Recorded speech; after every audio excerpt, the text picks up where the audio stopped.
পশ্চিমবঙ্গের জনপ্রিয় অভিনেতা অনির্বাণ ভট্টাচার্য তিনি নাইজেরিয়ার একটি নতুন খাবার পাপ্পারাজি মিট খেয়ে গুরুতর পেটের সমস্যায় ভুগছেন। বিদেশি ছবির শুটিংয়ে গিয়ে খাবারটি চেখে দেখার পর দেশে ফিরে মারাত্মক হজমের সমস্যায় ভুগতে থাকেন অনির্বাণ। এমনকি চিকিৎসা নিতে হয় সরকারি হাসপাতালে।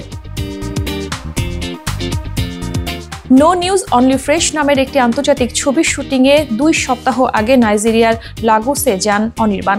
ব্রায়ান গোমস পরিচালিত এই ছবিতে একটি চরিত্রে অভিনয় করেছেন তিনি। শুটিং চলাকালীন স্থানীয় এক খাবার পাপ্পারাজি মিট খেতে অনুরোধ করা হয় তাকে। অনির্বাণ জানান, নাইজেরিয়ার একদম ভিন্ন ধরনের খাবার পাওয়া যায়। ফিল্ম সিটিতে এক নতুন ধরনের মাংসের পদ পাপ্পারাজি মিট খাওয়ানো হয় আমাকে। কিসের মাংস ছিল বুঝতে পারিনি, তখন খেতে খারাপও লাগেনি। তবে দেশে ফেরার 1 সপ্তাহের মাথায় শুরু হয় মারাত্মক পেটের সমস্যা।